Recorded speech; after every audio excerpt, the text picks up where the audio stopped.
Welcome to my channel Madhu's education nuts. This is your Madhusudan. ఈరోజు ఈ వీడియోలో ఏపీ తెలంగాణ రెండు రాష్ట్రాల్లో ఎంసెట్ ఫైనల్ ఫేజ్ రిజల్ట్స్ వచ్చిన తర్వాత మీకు ఎక్కడో ఒక దగ్గర సీట్ వచ్చిన తర్వాత మీరు ఏం చేయాలి, రాష్ట్రాల్లో కూడా ప్రీవియస్ ఫేజ్ నుంచి ఇప్పుడు ఫైనల్ ఫేజ్లోని రిజల్ట్స్ కూడా వచ్చేసిన తర్వాత ఏదో ఒక కాలేజీలో మీకు సీట్ అనేది వస్తుంది. ఇప్పుడు మీరు ఈ సీట్ వచ్చిన తర్వాత ఏం చేయాలనేది ఒక్కసారి మనం ఇక్కడ చూద్దాం. ఇది ఎవరైనా ఫస్ట్ టైంగా నా ఛానల్ చూసినట్టయితే ప్లీజ్ సబ్స్క్రైబ్ మై ఛానల్. ఇప్పుడు విషయంలోకి వెళ్తే మనకి తెలంగాణ ఆంధ్ర రెండు రాష్ట్రాల్లో కూడా ఫైనల్ ఫేజ్ అయిన తర్వాత మీకు ఎక్కడో ఒక కాలేజీలో ఏదో ఒక సీట్ అనేది రావడం అనేది జరుగుతుంది. మీరు ఆల్రెడీ ప్రీవియస్ ఫేజ్లో వచ్చిన సీట్ని అక్కడ కాలేజీకి వెళ్ళి మీరు రిపోర్ట్ చేశారు అంటే ఈ ఫైనల్ ఫేజ్లో కూడా కానీ మీకు సీట్ వచ్చినట్టయితే, సీటు కానీ మారినట్టయితే ఆటోమేటిక్గా మీరు ప్రీవియస్గా రిపోర్ట్ చేసినటువంటి సీట్ అనేది క్యాన్సిల్ అవుతుంది. క్యాన్సిల్ అయ్యి ఇప్పుడు ఫైనల్గా వచ్చే సీట్నే కన్ఫర్మ్ అవుతుంది. సో ఇప్పుడు మీకు ఫైనల్ ఫేజ్లో ఏ సీట్ అయితే వస్తుందో అదే సీటు మీకు ఫైనల్గా వచ్చే సీట్ అని మీరు కన్ఫర్మ్ చేసుకోవాలి. అయితే ఈ సీట్ వచ్చిన వెంటనే మీరు ఏం చేయాలంటే ముందు మీరు ఏ కాలేజీలో వచ్చిందో, ఏ బ్రాంచ్ అయితే వచ్చిందో ఆ బ్రాంచ్లో మీరు రిపోర్ట్ అవ్వడం కాదు, డైరెక్ట్గా జాయిన్ అవ్వాలి. మరి జాయిన్ అయ్యేటప్పుడు ఏం చేయాలని నేను గత వీడియోలో కూడా చెప్పాను. ఆల్రెడీ జాయినింగ్ రిపోర్ట్ ఇవన్నీ తీసుకొని వెళ్ళాలి. అయితే ఇక్కడ మీరు ఇప్పుడు జాయిన్ అయ్యేటప్పుడు మీరు గుర్తుపెట్టుకోవాల్సిన విషయం ఏంటంటే అసలు మీకు వచ్చిన బ్రాంచ్ ఎటువంటి బ్రాంచ్ చూడండి. అది కోర్ బ్రాంచా లేకపోతే సిఎస్సి, ఐటీ, ఈసీఈ ఇలాంటి సాఫ్ట్వేర్స్ రిలేటెడ్ బ్రాంచెస్ ముందు చూసుకోండి. ఏ బ్రాంచ్ వచ్చినా మనందరం గుర్తుపెట్టుకోవాల్సింది ఏంటంటే ప్రతి బ్రాంచ్కి ఒక స్పెషలైజేషన్ ఉంటుంది. మీరు కోర్ బ్రాంచెస్ తీసుకున్నారనుకోండి, కోర్ బ్రాంచెస్లో అడ్వాంటేజ్ ఏంటంటే core branches maximum government jobs ఎక్కువ ఉంటాయి. సివిల్, మెకానికల్, ఎలక్ట్రికల్ అనేటువంటి కోర్సెస్ అయితే వీళ్ళు ఎక్కువగా గవర్నమెంట్ జాబ్స్కి ఎక్కువ ఆపర్చునిటీస్ ఉంటాయి. ఈ గవర్నమెంట్ జాబ్స్తో పాటు ప్రైవేట్ జాబ్స్ కూడా వీళ్ళకి ఆఫర్స్ ఉంటాయి.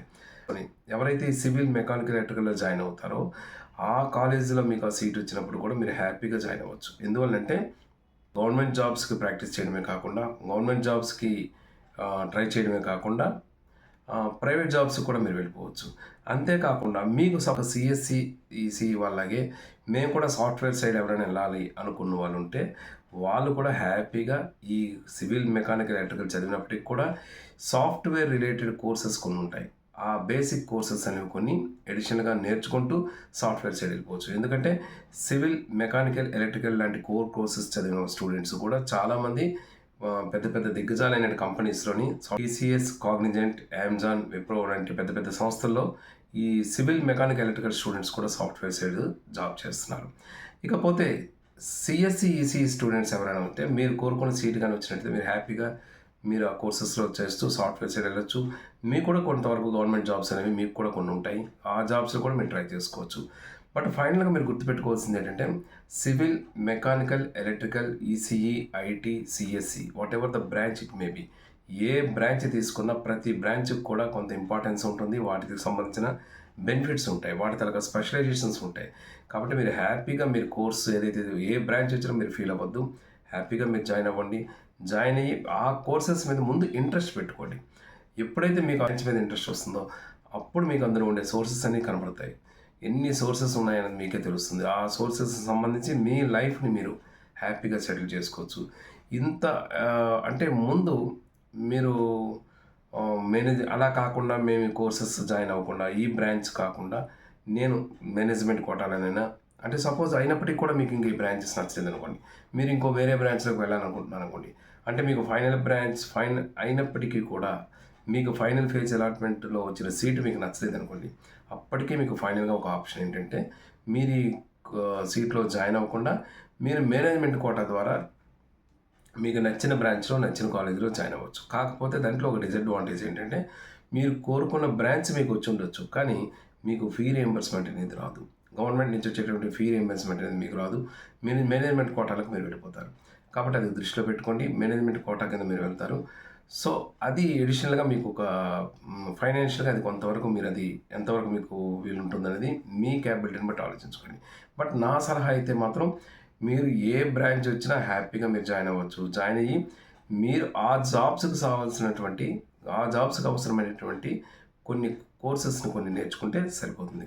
అంటే ఉదాహరణకి ఇప్పుడు సిఎస్సికి సివిల్, మెకానికల్, ఎలక్ట్రికల్ లాంటి బ్రాంచెస్లో మీకు సీట్ వచ్చి మీరు సిఎస్సి, ఈసీ రాకపోయినా మీరు సపోజ్ సివిల్, మెకానికల్, ఎలక్ట్రికల్ లాంటి బ్రాంచెస్లో మీకు సీట్ వచ్చింది అనుకోండి, వచ్చినా మీరు అందులో జాయిన్ అయ్యి మీరు ఈ సిఎస్సికి సంబంధించినటువంటి కొన్ని కోర్సెస్ ఉంటాయి. జావా కానీ, పైథాన్ కానీ, జావా, పైథాన్ ఇలాంటి బేసిక్ కోర్సెస్ ఉంటాయి. ఆ కోర్సెస్ని నేర్చుకోవాలి.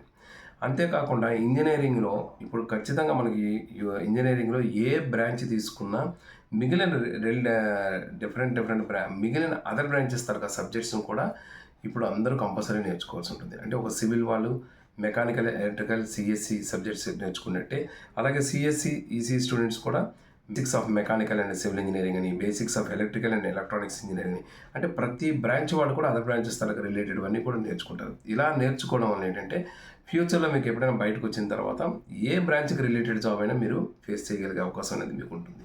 ఫైనల్గా చెప్పదలిచింది ఏంటంటే ఎవరికి ఫైనల్ ఫేజ్లో ఏ సీట్ వచ్చినా హ్యాపీగా జాయిన్ అవ్వండి. జాయిన్ అయ్యి ఆ బ్రాంచ్ మీద ఇంట్రెస్ట్ పెంచుకోండి, కష్టపడి చదవండి. ప్రతి బ్రాంచ్కి ఉన్నటువంటి ఆ బ్రాంచ్కి ఉన్నటువంటి స్పెషలైజేషన్, ఆ బ్రాంచ్కి ఉన్నటువంటి బెనిఫిట్స్ని మీరు ఎంజాయ్ చేయండి. అంతేకాకుండా అదర్ బ్రాంచెస్ను కూడా మీరు ఏమైనా జాబ్స్ కావాలనుకుంటే ఆ అదర్ బ్రాంచెస్ తలగా రిలేటెడ్ కోర్సెస్ని కూడా అడిషనల్గా మీరు నేర్చుకుంటే హ్యాపీగా మీరు ఎటువంటి ఫీ రీయింబర్స్మెంట్ ప్రాబ్లం లేకుండా హ్యాపీగా మీరు కోర్సును కూడా కంప్లీట్ చేసుకోవచ్చు. ఇది ఈ వీడియోకి సంబంధించి. ఇంకా దీనికి సంబంధించి మీకు ఏమైనా డౌట్స్ ఉన్నట్టయితే కామెంట్ బాక్స్లో షేర్ చేయండి. తప్పకుండా నాకు తెలిసిన ఇన్ఫర్మేషన్ మీకు ఇస్తాను. Thank you so much for your watching. This is your Madhusudan. Thank you.